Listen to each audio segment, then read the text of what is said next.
Hindi uso dito ang bakla, Francis. Pangaasar ni David, kaya matalim ang tingin na ipinukol ni Francis sa kanila na ikinatawan nila ng malakas. I'm so sorry, Russ. Hindi ko alam. Hindi ko alam na may pinagdaanan kang ganyan. Umiiyak na ani ni Kendra. Huwag ka nang mag-alala dahil pinaparusahan ko na silang dalawa ngayon. At wala na ring bisa ang kasal namin. Kaya hindi agad ako nakauwi dahil hinanting pa namin ang magpinsang yon. Kasabay ng pagpapawalang bisa ng kasal namin. Sinubukan kong tawagan ka pero hindi kita makontak. Kaya sinabi ko na lang sa sarili ko na hihintayin ko na lang na matapos ang lahat ng problema para makauwi na kami dito at maipaliwanag ko sa'yo ng maayos ang lahat ng nangyari. Galit ako sa'yo dahil hindi ka nagtiwala sa akin. Kaya mamaya malalaman mo kung anong parusang igagawad ko sa'yo. Wika ni Russell. Tumayo si Arman nang marinig niyang tinuran ni Russell.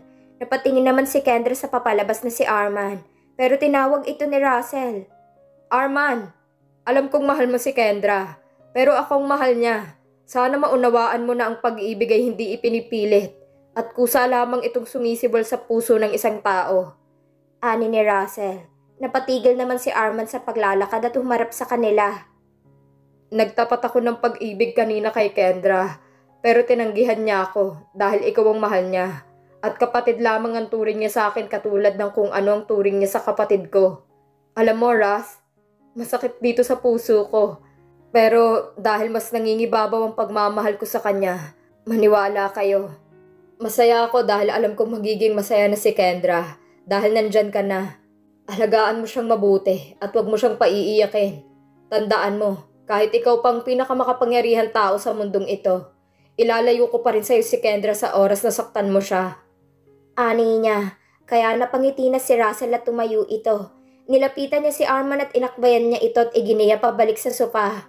Stay, babalik tayo ng Manila dahil magluluto daw ang mga magulang nila ng hapunan natin. At tayo na lamang ang hinihintay nila doon, kaya aalis na tayo. Wika ni Russell, pero natigil sila nang biglang magsalita si Amber na nakatitig pa rin sa screen ng laptop. BFF, ngayon ko maintindihan kung bakit nababalik ko kay Russell. Wow, sobrang laki niyan. Malakas na ani ni Amber kay Kendra. Amber! Malakas na sigaw ni Arman at ni Francis habang ang mga pinsan ni Russell ay malakas na nagtatawanan. Kaya napakunot ang noon ni Russell at tiningnan ng video. Kainis, hindi ba't sinabi kong alisin yung part na yan, ha? Galit na sigaw ni Russell at umugong ang malakas na tawanan. Nakarating sila ng Manila kahit masyado ng gabi. Pumunta sila sa mansyon nila Kendra at gulat na gulat si Kendra ng pagbaba niya ng sasakyan ay tila walang pinagbago ang mansyon at ang buong paligid nito. Hindi na napigilan ni Kendra ang maiyak, lalo na nang makita niya sa garden ang kanyang ama at ina na nakasuot na ng maayos na pananamit at maayos nang suot na sapin sa mga paa ng mga ito. Halos malunod ang puso niya sa sobrang kaligayahan habang pinagmamasdan niya ang mga magulang niya na masayang nakikipag-usap sa mga magulang ni Francis. Mga bisig ni Russell ang pumulupot sa katawan ni Kendra habang yumuyugyog ang kanyang mga balikat dahil sa kanyang paghagulgol. Iniharap siya ni Russell sa kanya at maingat nitong pinunasan ng kanyang mga luha. Huwag ka nang umiyak. Ayokong nakikita kang umiiyak. Ani sa kanya ni Russell, kaya sa sobrang kaligayahan niya ay mahigpit niyang niyakap ang maskuladong katawan ng binata. Akala mo ba ikaw lang ang may sorpresa sa akin, ha? Ako din. Pero hindi ko pa sasabihin sa'yo.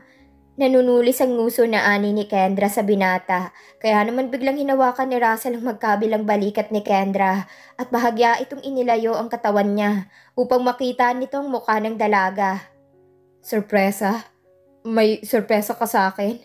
Gulat na ani ni Russell pero inalis lang ni Kendra ang mga kamay ni Russell at mabilis niya itong tinalikuran at halos takbuhin na niyang kinaroroonan ng kanyang mga magulang.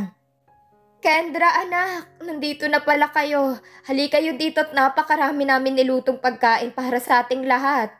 Ani ng ina ni Kendra na may malaking ngiti sa kanyang labi. Nakalapit naman agad sa kanila si Russell at kinuha ang kamay ni Kendra pero binawi agad ito ni Kendra at inirapan ng binata na ikinagulat nito. Huwag mo nga akong hawakan, wala namang tayo.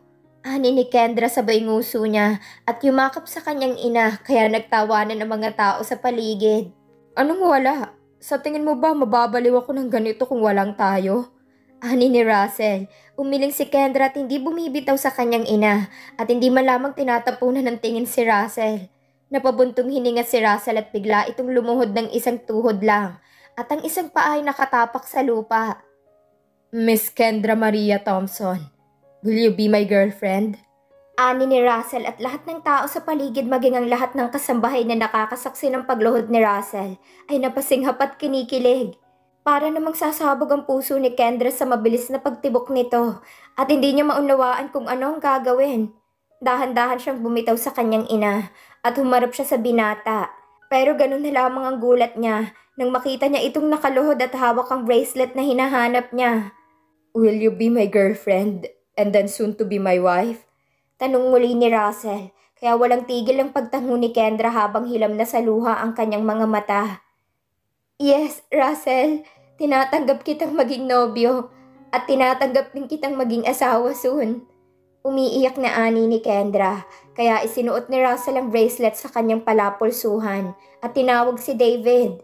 Bigyan mo ako ng lighter, ani ni Russell, kaya lahat ay napakunot ang noo. At hindi maunawaan kung bakit kailangan ni Russell ng lighter. Naninigarilyo ka na ba? Gulat na tanong ni Kendra kaya natawa ng mahina si Russell. Pagkaabot ng lighter ni David ay hindi pa rin tumatayo si Russell mula sa pagkakaluhod.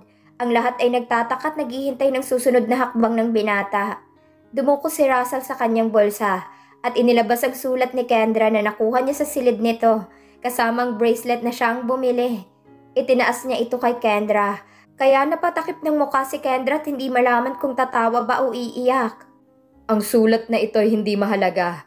Ang sulat na ito ay walang puwang sa mundo. Grabe ka, baby. Ang sakit naman ng mga nakasulat dito. Hindi totoong hindi kita mahal. Hindi totoong ginamit lamang kita para sa init ng katawan ko. Hindi rin totoo na pinaghigantihan kita at lalong hindi totoo na mahal ko si Samantha. Alam mo ba kung ano ang totoo?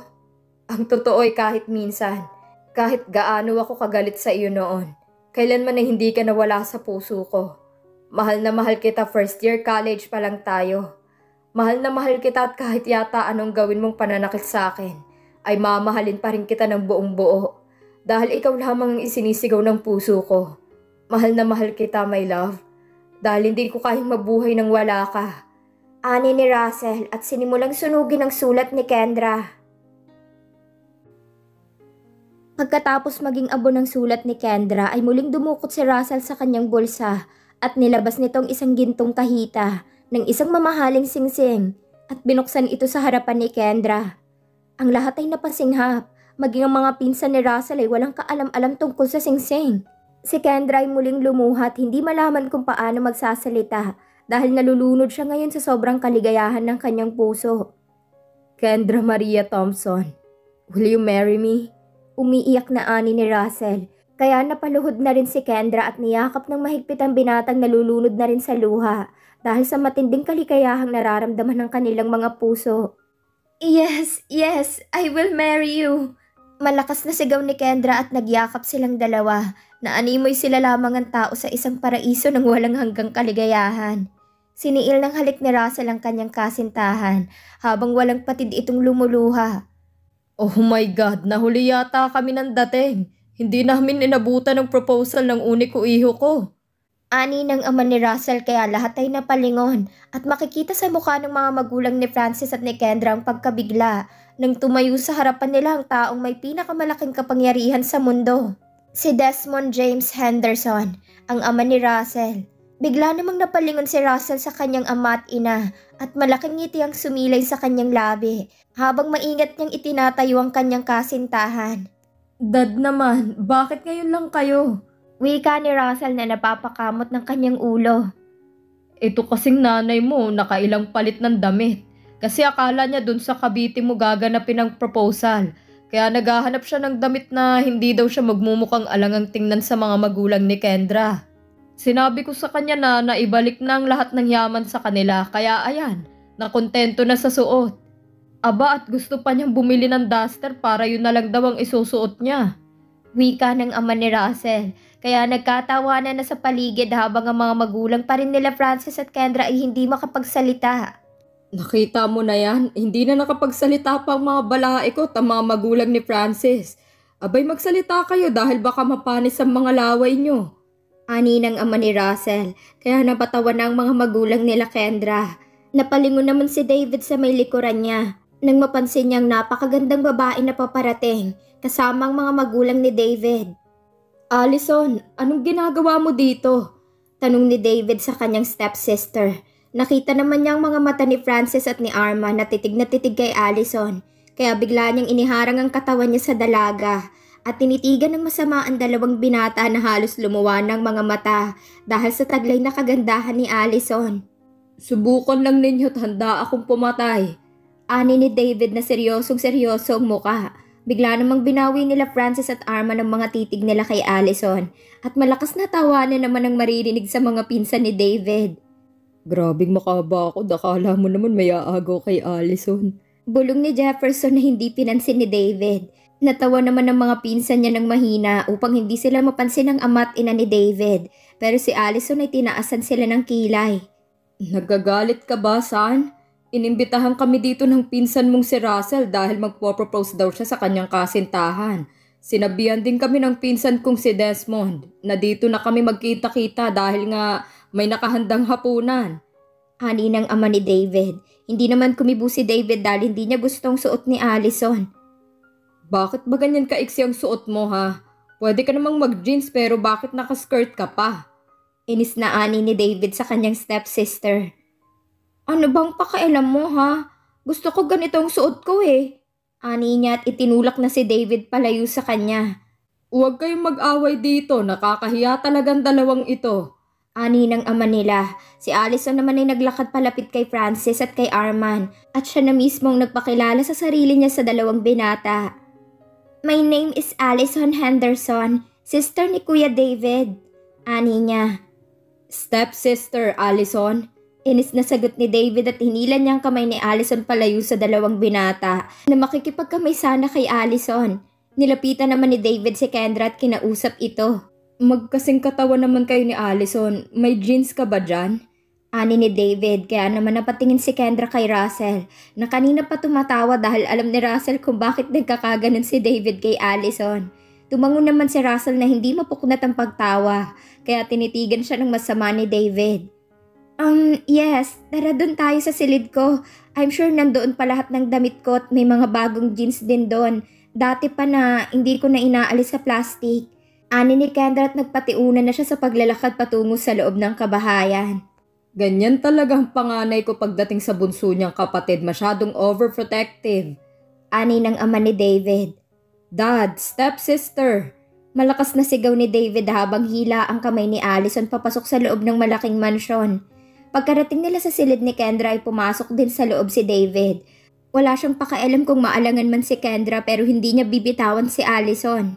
Binuksan na ni Kendra ang napakalaki niyang walk-in closet at napangiti siya nang tumambad sa kanyang lahat ng damit niya na kung paano niya ito iniwan ay ganun pa rin hanggang ngayon. Kahit isang alikabok ay wala kang mahahawakan. Kaya sobrang saya ng puso ni Kendra.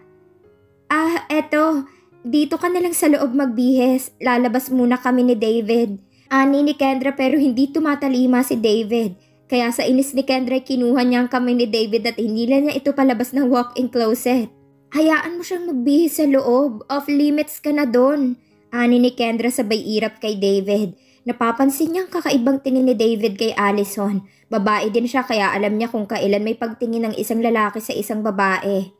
Babe, tara na. Pinapatawag ka na ng parents ko dahil gusto ka nilang makilala.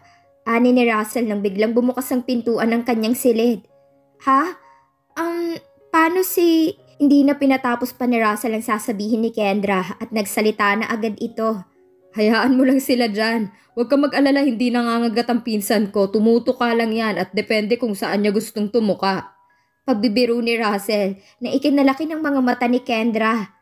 Biro lang baby, halika na at inahanap ka na nila dad. Ani ng binata kaya wala nang nagawa pa si Kendra kung hindi ang iwanan ng dalawa sa silid niya. David, behave! Ani ni Kendra. Niningnan lamang siya ni David at pagkalabas nila ay mabilis na ikinandado ni David ang pintuan at pinasok si Allison sa loob ng closet. Gulat na gulat si Allison nang biglang tumambad sa harapan niya si David na nakatitig sa suot niyang panloob. Kaya tinakpan niya ito ng pantalong isusuot niya sana. Inalis naman ni David ang kamay ni Allison na itinakip sa kanyang harapan at hinapit ng binata ang dalaga sa bewang nito.